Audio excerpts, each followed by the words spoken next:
adventure in Pipeman on W4CY Radio.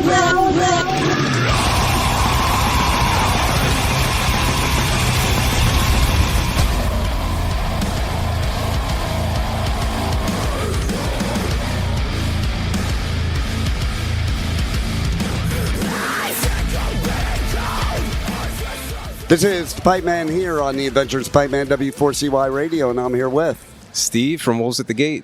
Nice. Here at Welcome to Rockville in beautiful, hot, humid Daytona, Florida at the International Speedway.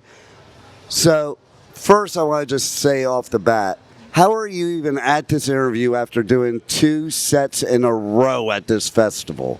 You know, I mean, you live once, right? So might as well, play 2 shows. They asked, and we're like, heck, you can't we're say just glad no. we got asked to play 1. If we're getting asked to play 2, you got to do the second one. Yeah, you can't say no, right? Exactly, yeah.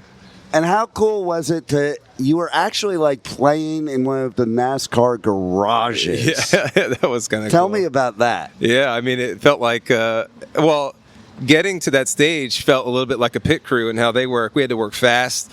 We had to get our stuff off the Inferno stage, throw it in a box truck, ride over to that stage, throw it on that stage, and then do another 4 or 5 songs. And so I felt the NASCAR heat a little bit, you know? Nice. Yeah. It should be that way, though, Yeah. here. You know, like if you're going to put a metal punk festival in the Speedway, give all the metalheads and the punks a little taste of what NASCAR That's is right. all We about. were burning rubber for sure. There it is. Yeah. Speaking of burn rubber, did you get to ride on the Speedway to get to your trailer? We did. Yeah, that was pretty cool.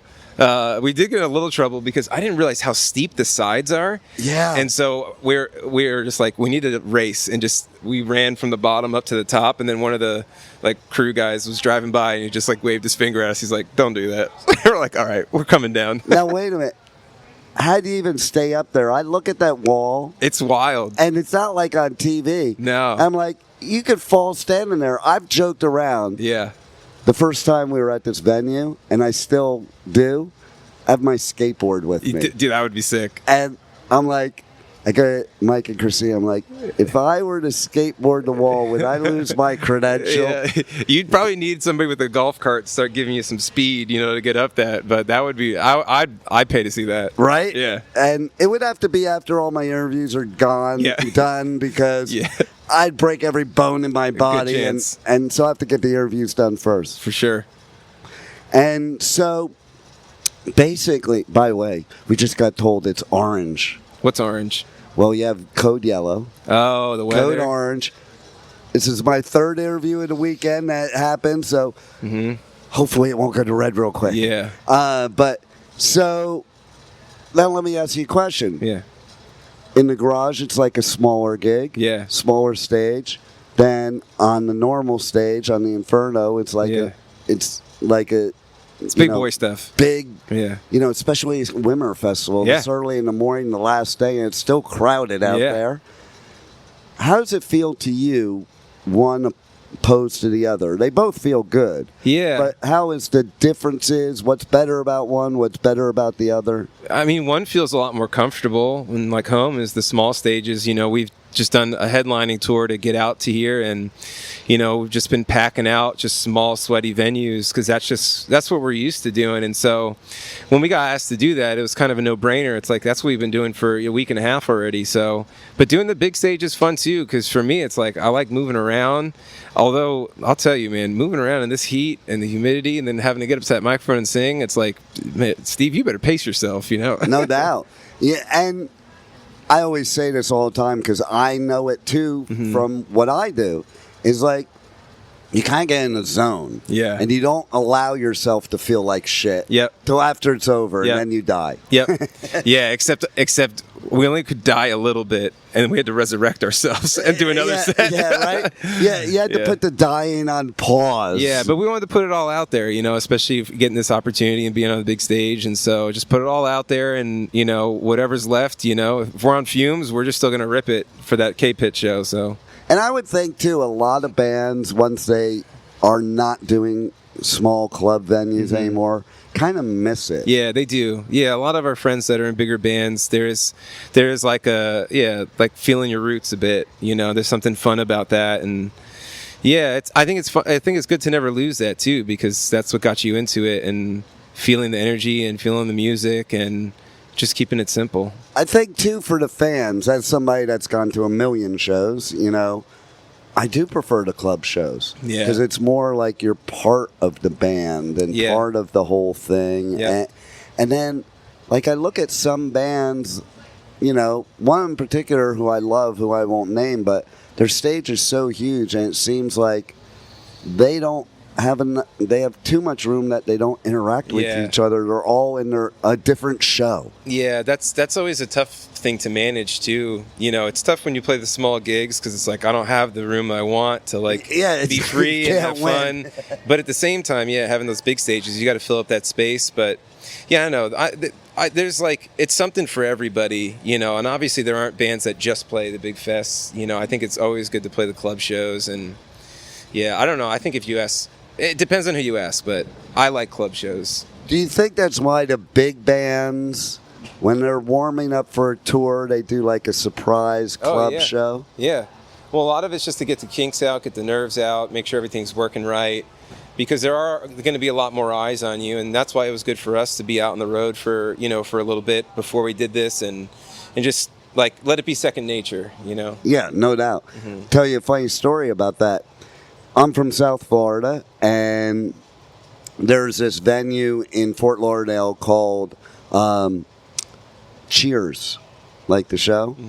It's a little teeny place. They have punk rock karaoke. They call it Scarioke. That's sick. And this girl I was dating one time, she went there one night, and she calls me up, and she's standing outside. She's like, there's this killer Maiden cover band playing. And then she walked inside, called me back. It is Maiden. Because Nico, he lives down there. Yeah, that's wild. what they would do. That's wild. I also remember, for me, one time, many, many years ago, when I was in, because I'm from Jersey, when I was in Jersey. You're from Jersey? Yeah. Where? So originally, North Jersey, Little Falls, Montclair, Roseland. Get out of here. I'm from Bergenfield.